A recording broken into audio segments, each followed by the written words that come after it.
Yeah, the Auditor General, Tsakani Maluleke, said that inaction by political and administrative leadership in the Free State continued to be a deliberate obstruction to the effective functioning of municipalities. Now, none of the municipalities in that province have received clean audits in the past 5 years. Let's speak now to the MEC of Cooperative Governance and Traditional Affairs in that province of the Free State, Ketso, Makume.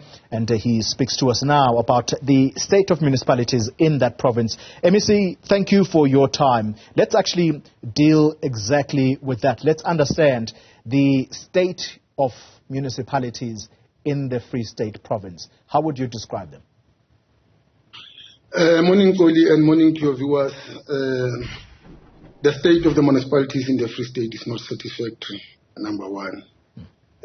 Actually, one is just to be upfront to the community of the Free State, particularly to those municipalities that are affected by the dysfunctionality, that we really need to apologize to our communities about, number one, the non-service delivery, but the instabilities both at the administrative and political leadership.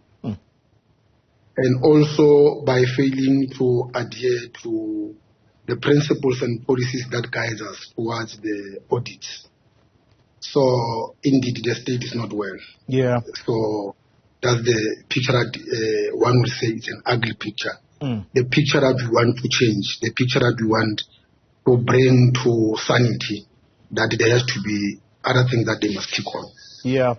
MEC, I may not, and I will not even pretend to speak on behalf of the residents of the various municipalities in the Free State, but I would like to think that they may want to take your apology for the lack of delivery of services in their councils, but that surely will be premised about, or will be premised on, understanding what is at the core of the dysfunction in these municipalities in the Free State. Okay. Maybe let's start by saying we have made some serious undertakings.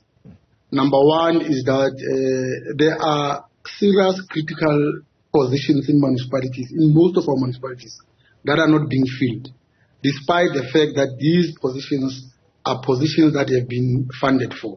For instance, I've got 15 municipalities that do not have positions of MM full-time. In all these municipalities, you have acting MMs.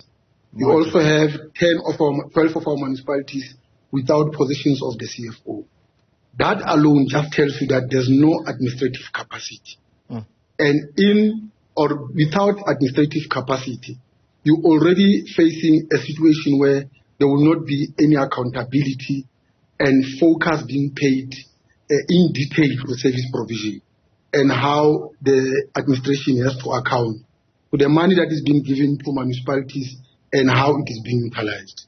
So what we have now pledged is that by the end of June, we need to have filled all the critical vacant positions of municipalities so that we start to focus on the administrative capacity. Yeah. Number two, we're also on a roadshow where we're trying to bring about the political stability in relation to the leadership. There are 3 or 4 municipalities where they have been affected by instabilities. Mangaung is one of them. Malutua-Phofung is one of them. I think people who are on the social media will have realized that even yesterday there were disruptions in Malutua-Phofung. You also have the situation in Nwate, and then there's also another situation in Dikage. These are just but a few of those municipalities. But what we have planned to do is that we need to engage the political leadership in those municipalities so that we are able then to bring about order, and then so that municipality could then focus on what they are expected to do. That is bring the services to our people. Yeah. The other ugly situation is that you have municipalities that have not for far too long submitted the annual financial statements. And this thing was done either deliberately or by omission. Deliberately in the sense that if there have been an intent to misuse the municipal funds, therefore we will not submit any financial statements. But at times it is because some people who were put in these positions were not the people who were supposed to have been occupying these positions. For instance, you find a situation where a person who does not have finances is being responsible to be a CFO or acting CFO. That tells you that there's going to be a problem in relation to how finances are being managed and executed in that particular municipality. The other thing is the audit reports.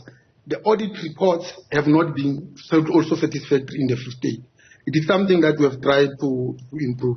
We have instructed our departments, because the departments of COGTA has a clean audit, but municipalities are without clean audit. So what we have then instructed them to do was, we instructed them to start to incorporate and interconnect their expertise and skills to municipalities down there, so that they form what they call audit forums and form what they call financial forums, where all CFOs of local municipalities and audit or internal auditors will form part of the province and have a streamline on how audits are being done. All right. MEC, unfortunately, I must cut our conversation short, but at least you've given us a list of what needs to be done and indeed what the main concerns are. I would have loved to continue the conversation, but I will have to stop this conversation with MEC Ketso Makume. He is the MEC of COGTA in the Free State Province, and we take you now